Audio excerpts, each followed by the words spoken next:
আসসালামু আলাইকুম। আজ শুভ দুপুর। আজকে বাংলাদেশের জন্য একটা হিস্টোরিক ডে। আপনি জানেন যে আজকে সকাল 10:30-এ মাননীয় চিফ অ্যাডভাইজার সাথে 6 জন অ্যাডভাইজার, গুম কমিশনের 5 জন ইনক্লুডিং ওনাদের প্রধান জাস্টিস মইনুল ইসলাম চৌধুরী, আর 8 জন যারা গুমের শিকার হয়েছিলেন শেখ হাসিনার 15 বছরে রুলে, তারা আজকে সবাই আয়নাঘরে ভিজিট করতে গিয়েছিলেন। তার মধ্যে আয়নাঘরগুলো 3টি জায়গায় লোকেশনে আমরা যাই, তার মধ্যে 2টো হচ্ছে র্যাবের লোকেশন এবং আর একটা হচ্ছে ডিজিএফআইয়ের। এবং সেইখানে তাদেরকে কিভাবে রাখা হতো, কিভাবে তাদেরকে টর্চার করা হতো এবং কিভাবে তারা দিনগুলো কাটিয়েছেন। কেউ কেউ আছেন যে যারা 8-9 বছর ছিলেন এবং তার একটা ভিভিড বর্ণনা, এটা মানে শোনা যায় না, মানে এটা ল্যাঙ্গুয়েজ আসলে প্রকাশ করার মতো না। তো এইটার এই ভিজিটে এগুলো প্রকাশ পায় এবং এটা যারা ভিকটিম ছিলেন তারা তাদের অর্ডিলগুলো বর্ণনা করেন এবং সেই ক্ষেত্রে প্রফেসর ইউনূস প্রত্যেকটা স্পটে গিয়েছেন, প্রত্যেকটা আয়নাঘর, যেই লোকেশনে যতগুলো আয়নাঘর ছিল প্রত্যেকটা স্পটে ঘুরে ঘুরে দেখেছেন এবং এই প্রত্যেকটা স্পটেই যারা যারা ওই স্পটের যাদেরকে রাখা হয়েছিল তারা তাদের ঘটনাগুলো, তাদেরকে কিভাবে আনা হলো, কিভাবে তাদেরকে টর্চার করা হলো, কিভাবে তারা দিন কাটালেন এবং তারা আসলে কেউ কেউ তো আছেন যেমন আবদুল্লাহ আজমি, আরমান, ব্যারিস্টার আরমান, তারা 8-9 বছর ধরে ছিলেন, তারা কিভাবে ছিলেন পুরো বর্ণনাটা এসছে। এবং আপনারা জানেন আমরা সবাইকে নিতে পারি নাই, আমরা সরি ফর দ্যাট। বাট আমরা যেটা করেছি, আমরা বিটিভির সমস্ত যেগুলো বিটিভির মাধ্যমে সবগুলো আমরা ভিডিও করেছি, করে আমরা সবাইকে আমরা এটা দিয়েছি। আমাদের সাথে শুধুমাত্র 2টা মিডিয়া আউটলেট ছিল। আর এ বিষয়ে ভিজিটটা শেষ হওয়ার পরে মাননীয় চিফ অ্যাডভাইজার একটা বক্তৃতা দেন, আমরা ওইটা আপনাকে এদিকে শেয়ার করিয়েছি। তো আমি আবার এইটা বক্তৃতার থেকে আমি আপনাদেরকে পড়ে শোনাই। উনি যেটা বলেছেন, যা দেখেছি তা বর্ণনা করার মতো না, এটা অবর্ণনীয়। বর্ণনা যদি করতে হয় তাহলে বলতে হয় এটা বীভৎস দৃশ্য। মানুষের মনুষ্যত্ববোধ বলে যে কোনো কিছু আছে, এই দৃশ্য মনুষ্যত্ববোধ থেকে বহু দূরে। যা হয়েছে এখানে, গুমের শিকার যে কয়জন আমাকে বর্ণনা দিয়েছেন সেগুলো অবিশ্বাস্য, নৃশংস অত্যাচার। যতটাই শুনি অবিশ্বাস্য লাগে। বিনা দোষে তাদেরকে তুলে এনে টর্চার করা হয়েছে। এটাই কি আমাদের সমাজ? এই সমাজ কি আমরা গড়লাম? তিনি বলেছেন গত সরকার সর্বক্ষেত্রে আইয়ামে জাহেলিয়া প্রতিষ্ঠা করে গেছে। এই আয়নাঘর হলো তার একটা নমুনা। যে আবার আমি কোট আনকোট, উনি যেটা বলছেন, যে খুপড়ির মধ্যে তাদেরকে রাখা হয়েছে, গ্রামের মুরগির খাঁচাও এর থেকে বড় হয়। তাদেরকে মাসের পর মাস, বছরের পর বছর এভাবে বন্দি করে রাখা হয়েছে। মানুষ হিসাবে সামান্যতম মানবিক অধিকার থেকেও তাদের বঞ্চিত করা হয়েছে। তিনি বলেছেন এটা আমাদের সবার অপরাধ যে এটা আমরা হতে দিয়েছি। যারা করেছে তারা আমাদেরই সন্তান, ভাই, আত্মীয়। এই সমাজকে নিপীড়নের এই চূড়ান্ত রূপ থেকে বের করে না আনতে পারলে এই সমাজ টিকে থাকবে না। প্রধান উপদেষ্টা কমিশনকে বিশেষভাবে ধন্যবাদ জানিয়েছেন। উনি বলেছেন যে তারা কোদাল হাতে দেয়াল ভেঙে এইসব টর্চার সেল আবিষ্কার করেছে। গুম কমিশনের রিপোর্ট জাতির জন্য একটা বড় ডকুমেন্ট। এটা অবশ্য পাঠ্য হিসাবে সবাইকে পড়তে হবে। যারা এর সঙ্গে জড়িত অবশ্যই তাদের বিচার করতে হবে, তা না হলে আমরা নিষ্কৃতি পাবো না। আপনারা জানেন কিছুদিন আগে একটা রিপোর্ট হয়েছিল যে আয়নাঘরে ভিজিট হচ্ছে না, কিন্তু আপনারা দেখলেন তো আমরা প্রত্যেকটা ঢাকা যতগুলো আয়নাঘর আছে সবগুলোতেই বিশিষ্ট যেগুলো সেগুলো ভিজিট হয়েছে। এবং বাংলাদেশে যত আয়নাঘর আছে প্রত্যেকটা খুঁজে বের করা হবে। সোফার আমাদের কাছে গুম কমিশনের ইনভেস্টিগেশন অনুযায়ী এবং সিকিউরিটি ফোর্সের যা ইনভেস্টিগেশন করেছে আমরা জেনেছি এটার সংখ্যা কয়েকশো, মেবি 700 থেকে 800, এবং এইটা আরও বের হচ্ছে। এবং এটা বোঝা যাচ্ছে যে এটা শুধুমাত্র ঢাকায় কনসেন্ট্রেট ছিল না, প্রত্যন্ত অঞ্চলেও এরকম অনেক আয়নাঘর ছিল। এবং এটার সত্যিকার অর্থে আপনার যদি হিউম্যান রাইটস ওয়াচ, যেটা নিউ ইয়র্ক বেস একটা টপ হিউম্যান রাইটস অর্গানাইজেশন, তাদের যদি রিপোর্ট পড়েন সেখানে স্পষ্ট লেখা আছে, তাদেরকে সিকিউরিটি ফোর্সের অফিসাররা বলেছেন যে এই গুম এবং খুনের সাথে পতিত স্বৈরাচার শেখ হাসিনা ছিল, তার অর্ডারে এগুলো হয়েছে বেশিরভাগ। আমরা আজকে আরও একটা ইম্পর্টেন্ট দিন এই জন্য যে আজকে আপনারা জানেন ইউএন, ঠিক আমরা যখন কথা বলছি ইউএনের হিউম্যান রাইটস অফিস আজকে তাদের বাংলাদেশে যে জুলাই অগাস্টে যে অভূতপূর্ব যে একটা ঘটনা ঘটলো, যে ম্যাস অ্যাপ্রাইজিং হলো, সেই সময় যে অ্যাট্রোসিটিস হয়েছে সেটার উপর একটা ফ্যাক্ট ফাইন্ডিং রিপোর্ট দিয়েছে। এবং এই ফ্যাক্ট ফাইন্ডিং রিপোর্টটা ছিল পুরোপুরি তাদের ইন্ডিপেন্ডেন্ট রিপোর্ট, সেখানে গভর্নমেন্টের কোনো ইনফ্লুয়েন্স নাই, গভর্নমেন্টের কোনো ধরনের কোনো এখানে রোল ছিল না। ইউএনের এই রিপোর্টটার মাধ্যমে আমরা যেটা জানতে পেরেছি সেটার উপরে আলোকপাত করবেন আমার কলিগ, আমাদের deputy press secretary Azad Majumdar. ধন্যবাদ আপনাদের সবাইকে।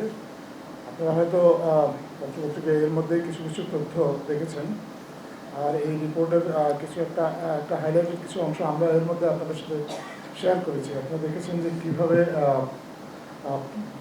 জুলাই আগস্টের সময় আসলে টর্চার করা হয়েছে, খুন করা হয়েছে, ছাত্রীদেরকে যৌন নির্যাতন করা হয়েছে বা ধর্ষণের হুমকি দেওয়া হয়েছে, আরও নানা ফরম্যাটে তাদেরকে চিকিৎসা বঞ্চিত করা হয়েছে। যারা আহত হয়েছেন তাদেরকে হাসপাতালে নিয়ে যাওয়ার পর তাদের চিকিৎসা নিতে তাদেরকে বাধা দেওয়া হয়েছে। এবং এই যে অপকর্মগুলো, এখানে আসলে দল হিসাবে কার কী ভূমিকা ছিল, ব্যক্তি হিসাবে কার কী ভূমিকা ছিল, এই বিষয়গুলো এই রিপোর্টে বিশদভাবে এসেছে। আমরা আশা করি আপনারা সেখানে এগুলো দেখতে পাবেন। এই রিপোর্টে প্রায় 1400 মৃত্যুর কথা বলা হয়েছে, তা এই জুলাই আগস্ট প্রোটেস্টে আরও কয়েক হাজার আহতের কথা বলা হয়েছে। এগুলো সম্পূর্ণভাবে ইউএন তাদের নিজস্ব মেকানিজমের মাধ্যমে তদন্ত করে তারা কিন্তু এটা এই তথ্যগুলো পেয়েছে। এখানে বাংলাদেশ সরকারের কাছ থেকে তারা যে তথ্যগুলো চেয়েছিল, তারা বাংলাদেশ সরকার তাদেরকে তথ্য দিয়ে সহযোগিতা করেছে, এবং তথ্য দিয়ে সরকার যে তাদেরকে সহযোগিতা করেছে এই বিষয়টাও কিন্তু রিপোর্টে উল্লেখ করা আছে। আপনার রিপোর্টের একটা জায়গায় গেলে আপনারা দেখবেন সেখানে পরিষ্কারভাবে উল্লেখ করা আছে যে সাবেক প্রধানমন্ত্রী শেখ হাসিনা উনি স্বয়ং বলেছেন যে প্রোটেস্টার যারা আছে তাদেরকে হত্যা করতে হবে, এবং তাদের যারা লিডার আছে তাদেরকে পাকড়াও করে হত্যা করে তাদের মরদেহকে সরিয়ে ফেলতে হবে বা লুকিয়ে ফেলতে হবে। এটা রিপোর্টের সাক্ষীর ভিত্তিতে রিপোর্টে উল্লেখ করা হয়েছে। এছাড়া একটা কোর কমিটির কথা বলা হয়েছে, যেটা নেতৃত্বে ছিলেন সাবেক স্বরাষ্ট্রমন্ত্রী আসাদুজ্জামান কামাল। উনি এই কোর কমিটির বৈঠকের মাধ্যমে সিকিউরিটি ফোর্সেসগুলোকে নির্দেশ দিতেন কীভাবে প্রাণঘাতী অস্ত্র ব্যবহার করে এই জুলাই আগস্টের প্রোটেস্টটাকে দমন করতে হবে। এছাড়াও আরও সাবেক যে সরকার, তাদের যে রাজনৈতিক দল এবং সেই রাজনৈতিক দলের যে ছাত্র সংগঠন, তাদের কার কী ভূমিকা ছিল সেগুলো পরিষ্কারভাবে বলা আছে। সিকিউরিটি ফোর্সেস থেকে এবং ঢাকার যে সংসদ সদস্য বিভিন্ন এলাকার মানুষকে কীভাবে অস্ত্র সরবরাহ করা হয়েছে এই প্রোটেস্টটা দমন করার জন্য, তার একটা বর্ণনা দেওয়া আছে। এখানে বর্ণনা দেওয়া আছে রিপোর্টটার মধ্যে আওয়ামী লীগের নেতাকর্মীরা কীভাবে পুলিশের ছত্রছায়ায় প্রোটেস্টারদের প্রতি আক্রমণ করেছে, কোটা বিরোধী আন্দোলনকারী যারা আছে তাদেরকে আক্রমণ করেছে, মানুষকে হত্যা করেছে, এবং নিরাপত্তা বাহিনীগুলোর কোন কোন সদস্যের বা কোন কোন বাহিনীর কী ভূমিকা ছিল এই বিষয়গুলো এই রিপোর্টে বিশদভাবে উল্লেখ করা আছে। এই রিপোর্টের বিষয়ে বাংলাদেশের অন্তর্বর্তী সরকারের যে প্রতিক্রিয়া সেটাও আমরা ইতিমধ্যে আপনাদের সাথে শেয়ার করেছি, আপনারা আশা করি এটা দেখে নেবেন। আপনি কিছু বলবেন? আজকে যে দুইটা ঘটনা নিয়ে আমরা আসলাম, এই দুইটা ঘটনার আমরা যা দেখেছি এবং কিছু আপনারাও ইতিমধ্যে ফুটেজ এবং ছবিগুলো পেয়ে গেছেন এবং রিপোর্টটাও পেয়ে গেছেন। সো এই দুইটা জিনিস তো লাস্ট 15 বছরের যে ব্রুটালিটি এবং এইটার একটা বড় উদাহরণ কিন্তু এই দুইটা রিপোর্ট, যেটা আজকে দুইটা ঘটনা যেটা আজকে পাবলিশ হয়েছে। সো এইটা আমার কাছে মনে হয় যে আমাদের কাছে মনে হয় যে ওভারঅল লাস্ট 15 বছর কি হয়েছে এইটার একটা মানে ক্ষুদ্র বলবো না, একটা বিশাল অংশ হচ্ছে এই দুটা জিনিস। এইটার ভিত্তিতে আমার মনে হয় লাস্ট মানে কসাই শেখ হাসিনার যে লেগেসি এইটা সাম আপ করার একটা বড় অংশ এই দুইটা। এনিওয়ে, সো আপনারা এখন যাদের প্রশ্ন আছে তারা প্রশ্ন করতে পারেন, আমরা প্রশ্ন করব।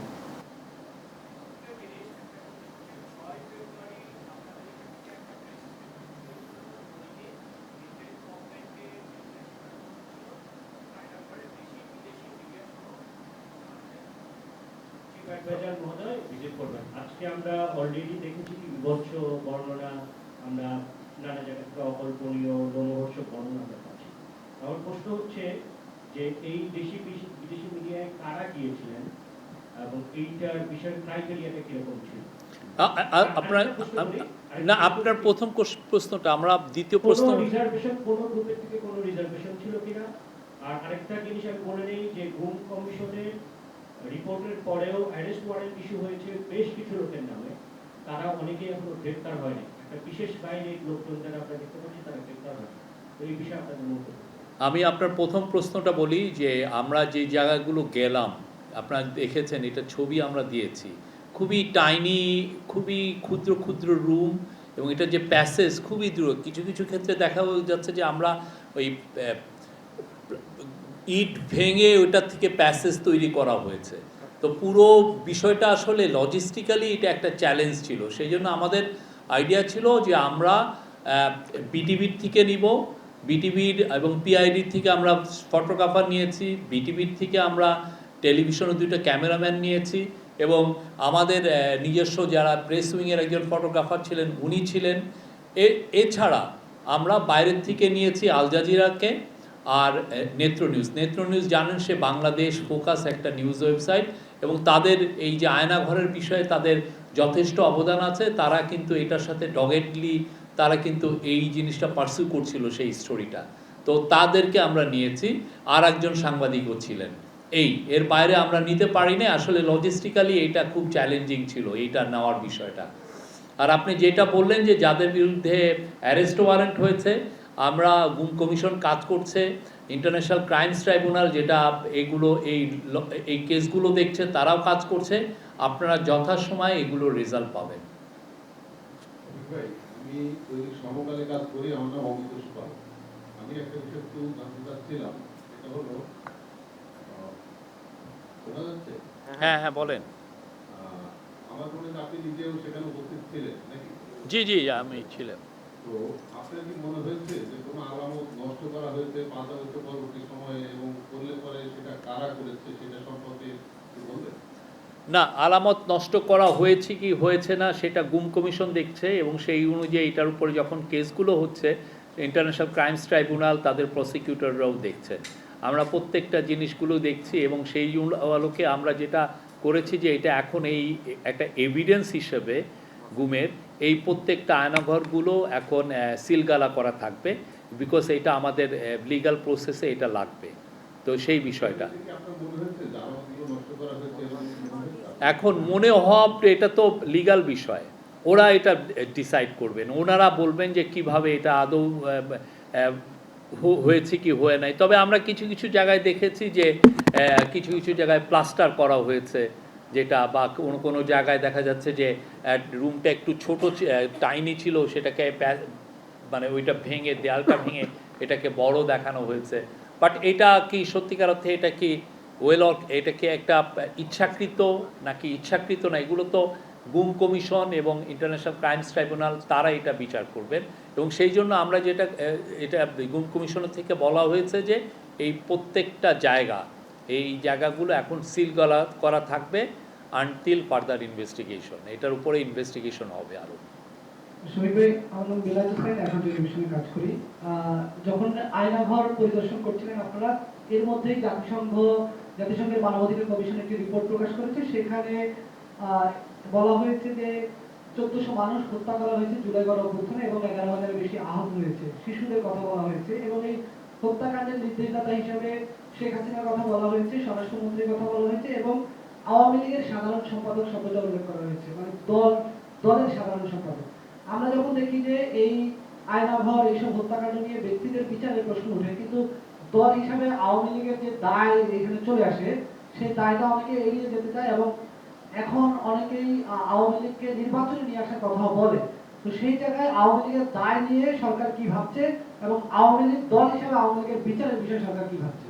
না, আমরা এই বিষয়ে বারবার কিন্তু বলেছি। প্রথম কথা হচ্ছে যে আওয়ামী লীগের যারা এই গুম খুন হত্যাকাণ্ডে জড়িত ছিল সবার বিচার হবে, এটা স্পষ্ট। এবং আজকের যে রিপোর্টের পরে আপনারা দেখেছেন ইউএনের হিউম্যান রাইটস অফিস হচ্ছে ওয়ার্ল্ডের most respected human rights organization. তারা যেই রিপোর্টটা দিয়েছে তাতে সুস্পষ্ট যে কার অর্ডারে এই খুনগুলো হয়েছে। এবং খুনগুলো আপনি দেখেন না, কি খুন, 4 বছরের ছেলে, 6 বছরের মেয়ে, আপনি এবং নিয়ে আপনি কি করছেন, পুড়িয়ে ফেলছেন। এবং এখানে স্পষ্ট লেখা আছে, আমার কলিগ বললেন যে এটাকে হাইড করে ফেলতে হবে, মেরে হাইড করে ফেলতে হবে। এবং তার মধ্যে যারা মারা গেছে, যাদেরকে খুন করা হয়েছে, তার 13% ছিল চিলড্রেন, আমার আপনার ছেলে মেয়েরা। তো সেই বিষয়ে আমরা আবারও বলছি, যারা যারা এগুলো ইনভলভ ছিল, যাদের হাতে রক্ত, সবার বিচার হবে। কেউ বাঁচতে পারবে না এই বিচারের থেকে, কারো মুক্তি নেই। আমরা তাদেরকে বিচারের সম্মুখীন আনবো। এবং সেই জন্য দেখেন, আমরা কিন্তু শেখ হাসিনার এক্সট্রাডিশন চেয়েছি। শেখ হাসিনা এখানে মেন, উনার নির্দেশে এই ঘটনাগুলো ঘটেছে, এই খুনগুলো হয়েছে। আর আমাদের তরফ থেকে, আর এই যে আওয়ামী লীগ পার্টির কী হবে সেটা বাংলাদেশের জনগণ ডিসাইড করবে। এত কিছু তারা তো দেখছে, কি করেছে, গত 15টা বছর কি করেছে। তারা উন্নয়নের গল্প শুনিয়েছে, কিন্তু আমরা যে দেখলাম শুধু ডার্ক অ্যান্ড সেখানে আমাদের কলিগ একটা দিয়েছে যে ওইখানে আপনি দেখতে হলে বড় আপনার টর্চ লাইট নিয়ে যেতে হয়। কি ভয়ঙ্কর! আপনি সত্যিকার অর্থে আপনি যদি ওইখানে একদিন থাকি, দ্বিতীয় দিন পাগল হয়ে যাব।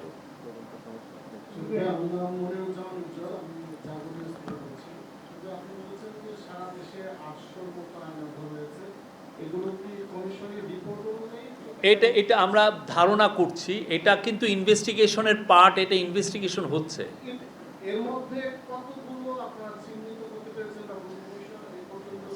সেগুলো ইনভেস্টিগেশন হচ্ছে, এটা আইডেন্টিফিকেশনের পর্যায়ে আছে। আমাদের এটা কাজ। আপনারা জানেন ল্যাটিন আমেরিকাতেও এরকম প্রচুর লোক, হাজার হাজার ছেলে মেয়ে গুম হয়েছে। তো ওদের বিচারে আনতে বা ওদের যে কোথায় কোথায় এদেরকে রাখা হয়েছিল, কোথায় কোথায় এদেরকে বডি ডাম্প করা হয়েছে, এটা জানতে দেখা যাচ্ছে যে কয়েক দশক পর্যন্ত লেগে গেছে। তো আমরা তো মনে করি যে আমরা যে 6 মাসে যেটা অ্যাচিভ করেছি, যে পুরো বিষয়টা জানা, মানুষকে জানানো, বাংলাদেশের মানুষকে জানানো, আমরা বলবো যে একটা আমাদের বড় রকমের অ্যাচিভমেন্ট। এবং আমরা আমাদের গুম কমিশন কাজ করছে, আমাদের সিকিউরিটি ফোর্স কাজ করছে, আমাদের তদন্ত সংস্থা কাজ করছে, আমাদের যে কোর্ট আইসিটি তারা কাজ করছে। কোথায় কোথায় আয়নাঘর ছিল, কিভাবে রাখা হয়েছে, কারা এটার নির্দেশদাতা, কিভাবে এদেরকে খুন করা হয়েছে। বিকজ অনেক, এই যে আজকে আমরা একটা মেয়েকে দিয়েছি, তাকে সে 11 বছর একটা মেয়ে, তার মা সহ আসছিল, সে তার মার এখনও সন্ধান পায়নি। তাই সে কিন্তু এখন অ্যাডাল্ট একটা মেয়ে।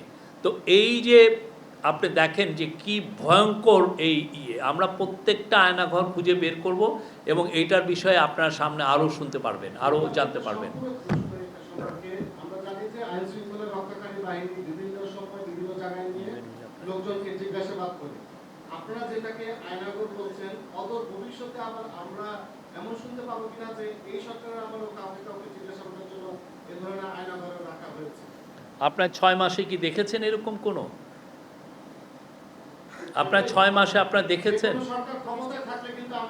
আপনার 6 মাসে আপনি তো এটা খুবই একটা, আপনি যে প্রশ্নটা করলেন এটা, হ্যাঁ, আপনি একটা হাইপোথিসিস করলেন। আমরা তো সবাইকে বলছি, আমাদের যদি হিউম্যান রাইটস ভায়োলেশন হয় আপনারা রিপোর্ট করেন, ইউ আর মোস্ট ওয়েলকাম। কিন্তু যেটা হয়নি সেটা নিয়ে আপনি তো ঠিক না। আর যেগুলো আমাদের সময় যেই রিপোর্টগুলো এসছে কিছু কিছু জায়গায় যে হিউম্যান রাইটসের কিছু এক্সট্রা জুডিশিয়াল কিলিংয়ের কথা হচ্ছে, প্রত্যেকটা ঘটনা ইনভেস্টিগেশন হচ্ছে, প্রত্যেকটা বিষয়। এগুলো আরও আপনারা দেখেন আমরা কি করছি। হ্যাঁ, আমি জিয়া, আমি বিজনেস স্ট্যান্ডার্ডে কাজ করি। আজকে যে 114 পাতার যে ইউএন ফ্যাক্ট ফাইন্ডিং মিশনের যে আপনারা রিপোর্টটা পাবলিশ আপনাকে- করেছে বা এখনো এটা প্রেস কনফারেন্সটা চলছে, আপনারা এটাকে ওয়েলকাম করেছেন। সেখানে একটা পার্টে বলা হয়েছে যে largely for the genocide against the humanity, Awami League এবং পুলিশের বাইরে অন্য যেসব সংস্থার কথা তারা উল্লেখ করেছে, এইসব সংস্থাকে কোনো ধরনের ট্রায়ালের বা কোনো ধরনের ব্যবস্থার মুখোমুখি আনা হচ্ছে না।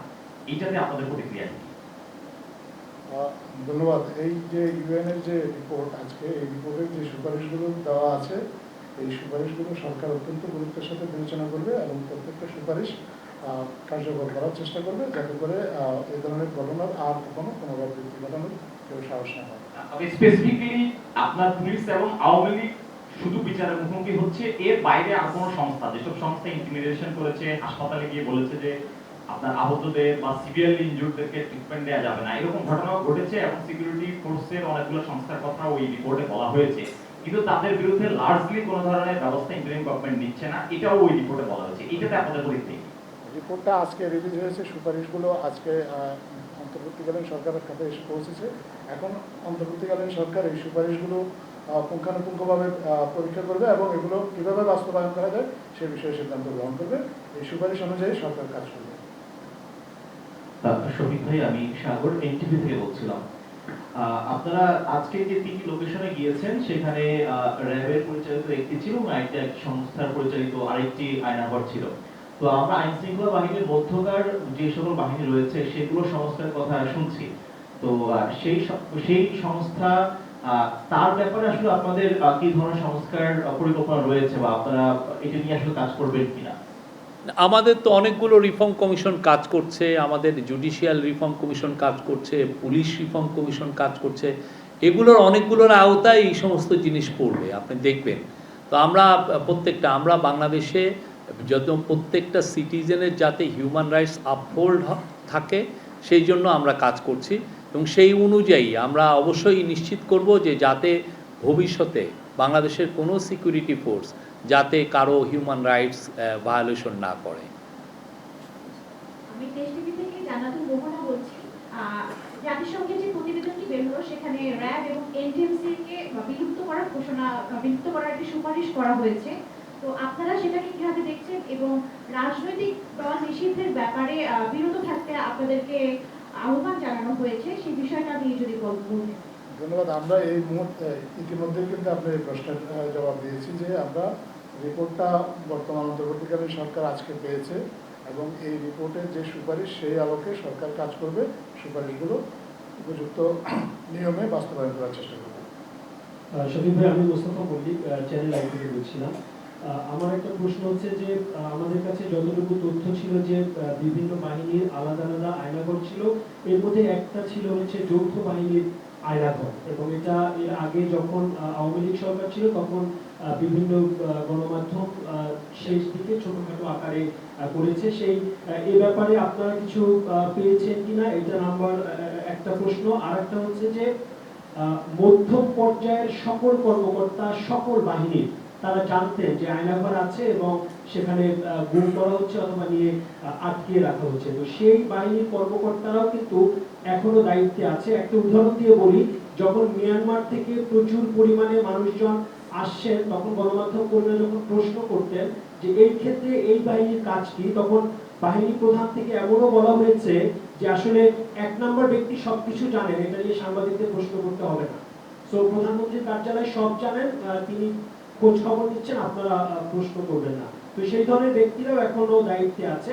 অবস্থার দৃষ্টিতে কেউ কেউ বলছেন যে শুধুমাত্র পুলিশই অপরাধী, অন্য কেউ হয়তো নয়। নিশ্চয়ই আপনি বুঝতে পেরেছেন আমি যেটা বুঝিয়েছি। না, আমরা যারা গুম খুনের সাথে যারা জড়িত, সেটা সিকিউরিটি অফিসার হোক আর অন্য কেউ পলিটিক্যাল পার্টির অ্যাক্টিভিস্টই হোক, আমরা কিন্তু তাদের বিরুদ্ধে ব্যবস্থা নিচ্ছি, তাদের বিরুদ্ধে অ্যারেস্ট ওয়ারেন্ট ইস্যু হচ্ছে, তাদেরকে খুঁজে বের করার চেষ্টা করা হচ্ছে, কাউকে অ্যারেস্ট হয়েছে। আপনার পুলিশ হেডকোয়ার্টার্সের সাথে কথা বলে দেখবেন যে বেশ কিছু কিন্তু সিকিউরিটি অফিসার্সকে কিন্তু অ্যারেস্ট করা হয়েছে। তো আপনি যদি বলেন যে কিছু হচ্ছে না, তা না, কিন্তু কথা হচ্ছে যে আমরা সত্যিকার অর্থে আসলাম তো 6টা মাস। আপনি যদি ল্যাটিন আমেরিকা দেখেন, এগুলো ক্ষেত্রে অনেক বছরের পর বছর লেগে যায়। তো আমরা সেই জায়গায় কিন্তু আমরা ডিটারমাইন্ড ওয়েতে আমরা কিন্তু খুব কাজগুলো করছি এবং এটা দিন রাত কাজ হচ্ছে। কোথায় কোথায় আয়নাঘর আছে, কারা কারা ইনভলভ ছিল, কারা কারা কাদের কাদের নামগুলো আসছে, সেগুলোকে পুঙ্খানুপুঙ্খভাবে বিচার করা, কে কে এখানে অর্ডার দিত, সেগুলো আমরা ইনভেস্টিগেট করছি। এবং এই ইনভেস্টিগেশনে যেগুলো যখন এই প্রথম যে রিপোর্টটা আমরা এটার যেগুলো পাবলিশেবল, বিকজ এটার কিছু লিগাল ডকুমেন্ট থাকে, সেগুলো আমরা কিন্তু আপনাদের কাছে পাবলিশও করছি, আপনারাও সেই অনুযায়ী রিপোর্ট করছেন। আপনারা দেখেন, আমরা যারা বাংলাদেশে এই গত 15 বছরে যারা গুম খুনের সাথে জড়িত ছিল সবাইকে খুঁজে বের করা হবে, সবাইকে আইনের আওতায় আনা হবে। এই বিষয়ে আমরা কমিটেড।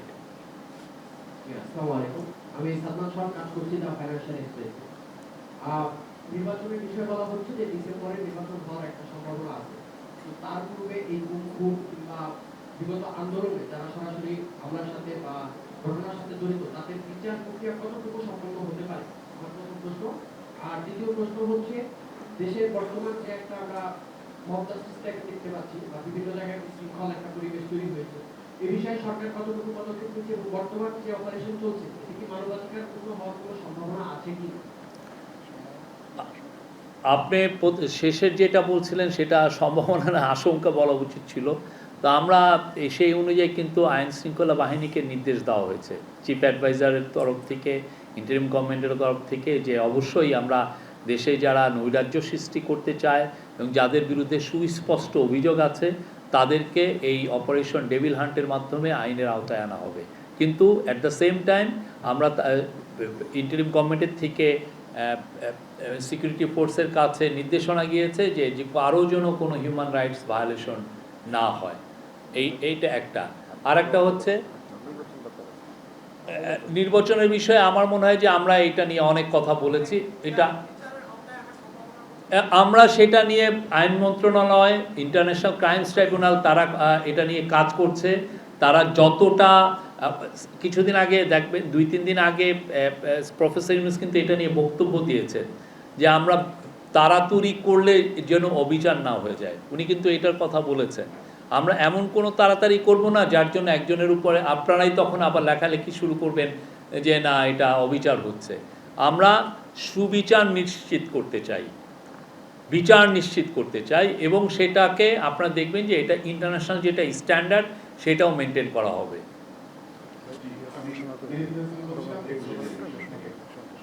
আপনারা মানে এই সরকার গুম খুনের বিচার করার ব্যাপারে কমিটেড, এই গুম খুনে যারা নেতৃত্ব দিয়েছেন এর মধ্যে একমাত্র শেখ হাসিনা এই হেলিকপ্টার নিয়ে পালিয়ে গেছেন, আর যারা ছিলেন তারা তো দেশেই ছিলেন, এরা পালালো কি করে? এদেরকে পালাতে দিলেন কেন?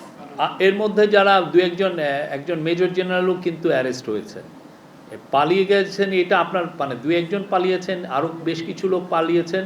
এবং দেশে কিন্তু একটা এক্সট্রাঅর্ডিনারি সিচুয়েশন ছিল। 5 থেকে 8 তারিখ পর্যন্ত দেশে কোনো গভর্নমেন্ট ছিল না, আপনার এটা বুঝতে হবে। এবং প্রায় 14-15 তারিখ পর্যন্ত কিন্তু পুলিশও ছিল না। আমাদের ছেলেমেয়েরা ট্রাফিক পুলিশের দায়িত্ব পালন করছে। তা আপনি এটা মানে আপনারা ভাবছেন যে আমরা কিছু করি না। আমরা 8 তারিখে এই ইন্টারিম গভর্নমেন্ট টেক ওভার করে, তারপরে পুলিশকে, তার প্রথম দায়িত্ব ছিল যে পুলিশকে আবার তার ডিউটিতে ফিরিয়ে আনা। এখন পুলিশ যদি না থাকে, আমি আপনাকে বলছেন যে এই লোকটা ওইখানে পালিয়ে আছে, আমি কাকে পাঠাবো ওই লোকটাকে অ্যারেস্ট করার জন্য? তা আমাদের চেষ্টার তো অন্তহীন, আমরা চেষ্টা করছি। এই বিষয়ে আমাদের খুব বেশি আমি বলবো যে আমাদের কমিটমেন্টটা এখানে যে যারা যারা এগুলোই জড়িত বা যেই ধরনের মানে এই যে যারা পালিয়ে গেছে, যাদেরকে এখনও ট্রেস করা যাচ্ছে না, তাদেরকে খুঁজে বের করা। এবং এটার ওয়ান অফ দ্য, এই যে অপারেশন ডেভিল হান্টসের one of the focus area হচ্ছে যে এই লোকগুলোকে যারা ভয়ঙ্কর রকমের মানবাধিকার লঙ্ঘন করেছেন তাদেরকে বিচারের আওতায়, তাদেরকে খুঁজে বের করা। আর আজকে আপনি প্রফেসর ইউনূস আরব আমিরাত সফরে যাচ্ছেন, তো এই বিষয়ে আমার কলিগ আজাদ মজুমদার কথা বলবেন। আমি দুঃখিত, এই বিষয়ে আপনাদের খুব বেশি প্রশ্ন নেওয়ার সুযোগ নেই, কারণ খুব অল্প কয়েক ঘন্টার মধ্যেই মাননীয় প্রধান উপদেষ্টা সংযুক্ত আরব আমিরাতের উদ্দেশ্যে 2 দিনের সংক্ষিপ্ত সফরে ওয়ার্ল্ড গভর্নমেন্ট সামিটে যোগদানের জন্য রওনা দেবেন। উনি সেখানে আরব আমিরাতের সরকার এবং রাষ্ট্রপ্রধান দুজনের সাথে আলোচনা করবেন বাংলাদেশের স্বার্থ সংশ্লিষ্ট বিষয়ে, এর মধ্যে ভিসা ওপেনিং এবং জনশক্তি রপ্তানি বাড়ানো পাশাপাশি এবং ট্রেড এবং ইনভেস্টমেন্ট এই বিষয়গুলো আছে। এছাড়াও বিশ্ব সংখ্যার সম্মেলনে যেসব ডিগনিটারি উপস্থিত হবেন সেখানেও উনি বাংলাদেশ সহ বৈশ্বিক আসলে অনেক বিষয় যেগুলোতে মাননীয় প্রধান উপদেষ্টা ইতিপূর্বেই ওনার অবস্থান জানিয়েছেন, সেই বিষয়গুলোতে বক্তব্য রাখবেন এবং সেখানে সবার সাথে আলোচনা করবেন। এই 2 দিনের সফর শেষে উনি শুক্রবার দেশে ফেরত আসবেন।